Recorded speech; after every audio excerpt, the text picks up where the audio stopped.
Assalamualaikum warahmatullahi wabarakatuh. Waalaikumsalam Salam. warahmatullahi wabarakatuh. Kami dari kelompok 5 akan mempresentasikan tentang sistem injeksi bahan bakar performa mesin.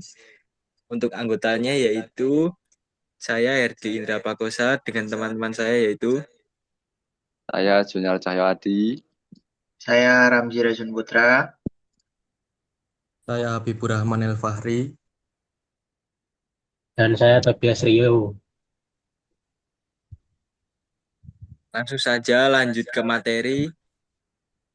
Kenapa harus belajar sistem injeksi?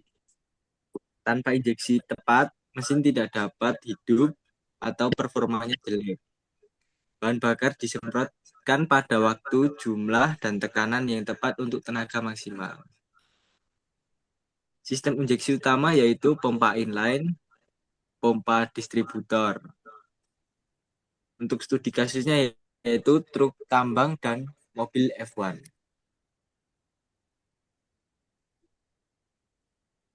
Apa yang dimaksud dengan pompa injeksi inline itu?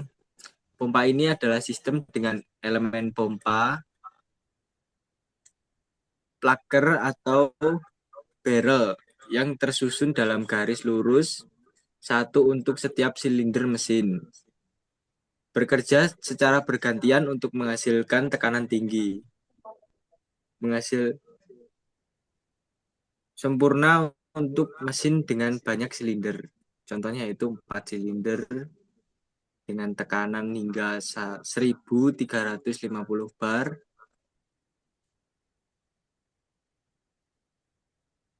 Lanjut. Cara kerja pompa inline yaitu seperti suntikan pada yang ada di rumah sakit. Itu fase pertama yaitu fase hisap. Lager turun menciptakan ruang hampa. Bahan bakar tersedot dari tangki. Fase tekanan yaitu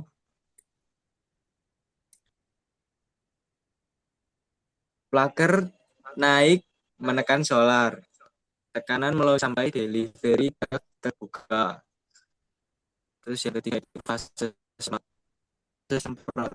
Solar tekanan mengalir lewat pipa ke injektor, disemprotkan ke ruang dengan presisi.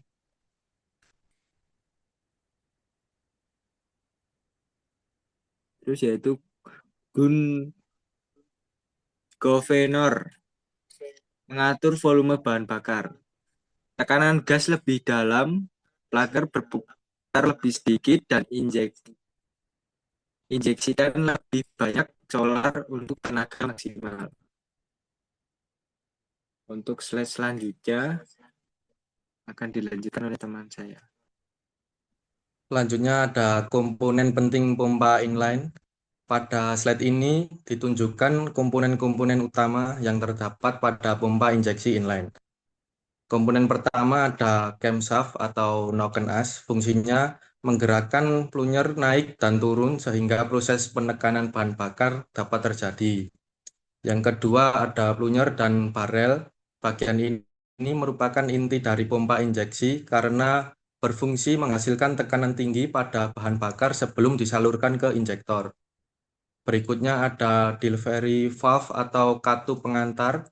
Komponen ini memastikan bahan bakar mengalir ke injektor dan mencegah aliran balik setelah proses penyemprotan selesai.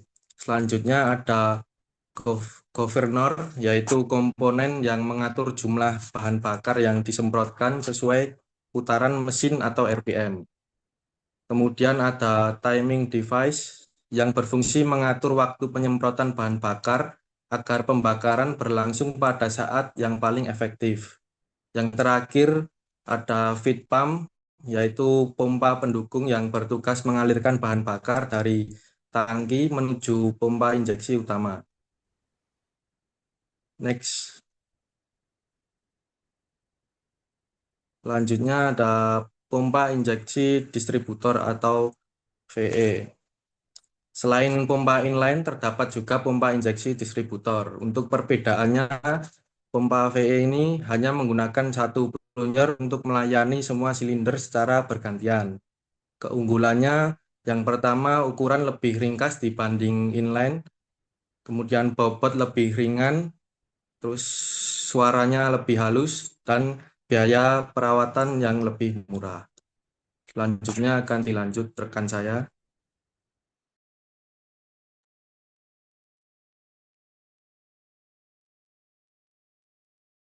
Next, cara kerja pompa VI yaitu seperti dispenser minuman atau dispenser VI.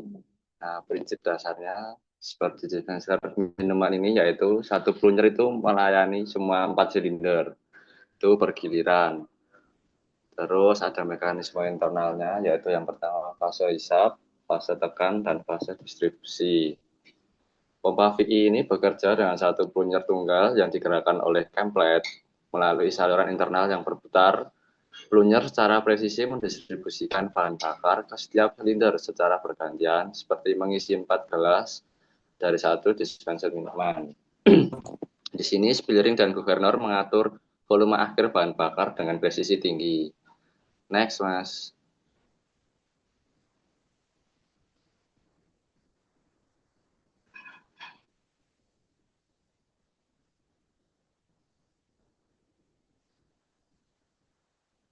Selanjutnya ada komponen penting pompa distributor atau pompa VI, yaitu yang pertama komponen Mas.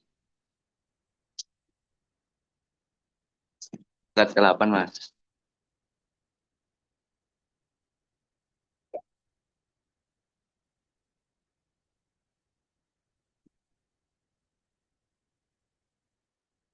Komponen penting pompa distributor yaitu pertama feed pump, yang kedua ada drive shaft, yang ketiga ada fuel cut off, keempat ada cam plate, kelima ada tem hidrolik, keenam ada distributor head, selanjutnya ada spill ring, lalu governor centrifugal dan governor centrifugal spill ring.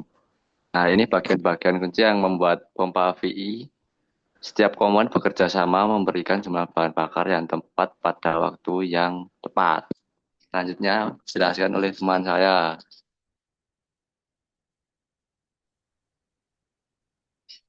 Di slide ini kita belajar tentang inline versus distributor. Jadi kita pilih yang mana yang biasanya dibutuhkan untuk mesin-mesin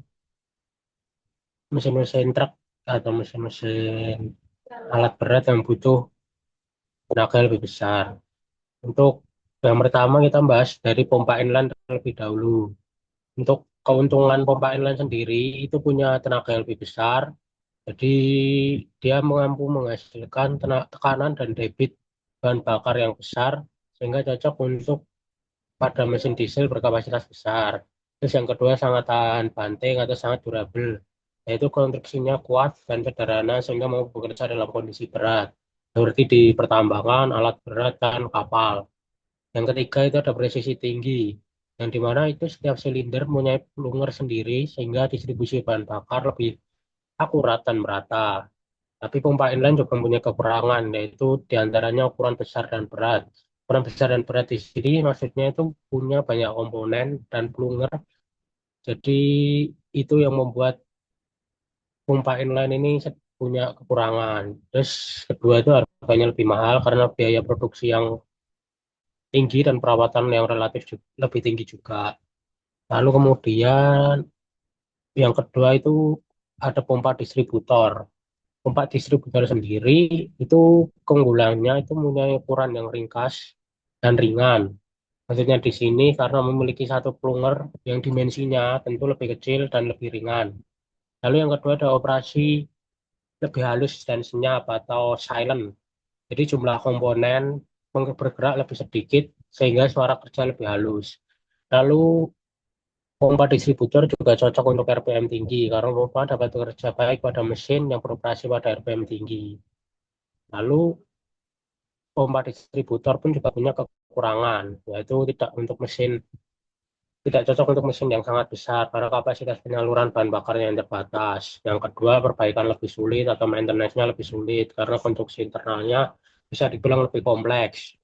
Lalu yang Selanjutnya, untuk slide selanjutnya, Mas, slide 10. Untuk di slide ini ada studi kasus tentang kasus performa mesin diesel truk tambang CAT 797F. Untuk gambaran umum sendiri, Caterpillar CAT 797F sendiri merupakan truk tambang yang berukuran raksasa. Ini digunakan untuk mengangkut material tambang dalam jumlah yang sangat besar. Untuk mesin yang digunakan dalam truk tambang ini, yaitu truk ini menggunakan mesin Caterpillar C175-20. Karakteristik mesin sendiri punya 20 silinder, 4 turbocharged, punya kapasitas sangat besar dan torsi yang sangat tinggi. Untuk selanjutnya, mesin ini membutuhkan sistem injeksi yang terbilang canggih karena mesin harus menarik beban hingga ratusan ton yang dibutuhkan pengaturan bahan bakar yang sangat akurat agar tenaga yang dihasilkan tetap besar, namun konsumsi bahan bakar tetap efisien. Lalu dalam mesin diesel truck ini juga ada yang namanya sistem common rail elektronik. Pada sistem ini bahan bakar bisa dibilang ditekan terlebih dahulu ke dalam pipa penampung bertekanan tinggi yang disebut rail, kemudian disalurkan ke masing-masing injektor. Lalu keunggulan common rail ini sendiri itu tekanan injeksi yang sangat tinggi, jadi menghasilkan pengangkutan bahan bakar yang lebih halus sehingga pembakaran bisa dibilang lebih sempurna. Lalu efisiensi bahan bakar lebih baik. Jumlah bahan bakar yang disemprotkan dapat diatur dengan sangat presisi. Lalu emisi lebih rendah. Lalu yang keempat ada tenaga yang lebih besar. Lalu dalam mesin ini juga ada turbocharge, yaitu menggunakan 4 turbocharge yang punya fungsi tentunya meningkatkan jumlah udara yang masuk ke ruang bakar. Untuk manfaat turbocharge sendiri, itu bisa menambah tenaga mesin, meningkatkan efisiensi pembakaran, lalu mengurangi kehilangan tenaga pada ketinggian tertentu. Untuk slide selanjutnya bisa dijelaskan oleh teman saya.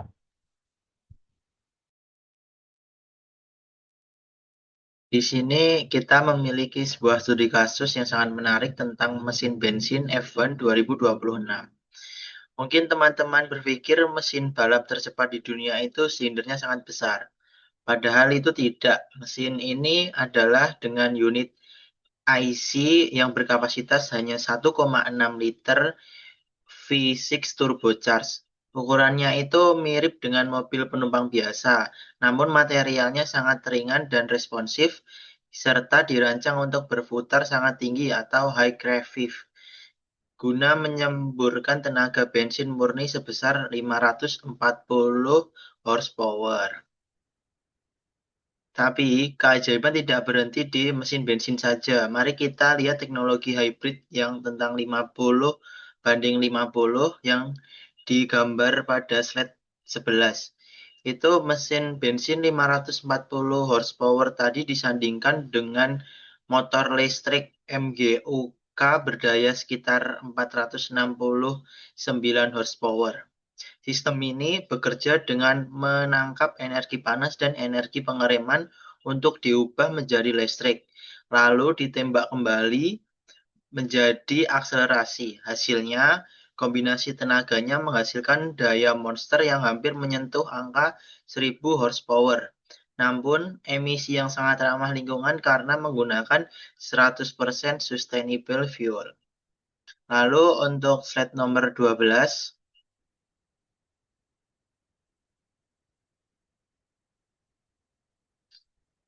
jadi setelah teman-teman saya memberi materi slide sebelum-sebelumnya, kita dapat mengambil ringkasan bahwa sekarang kita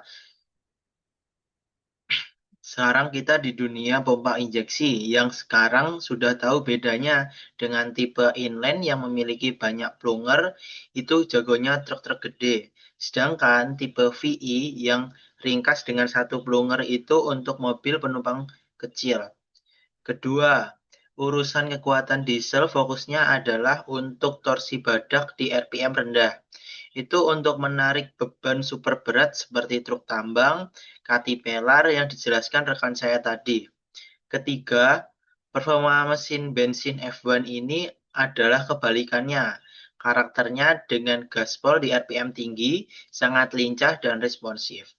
Dan keempat dan terakhir itu masa depan kita dengan kolaborasi teknologi hybrid dan sistem injeksi common rail presisi tinggi untuk menghasilkan efisiensi bahan bakar yang maksimal.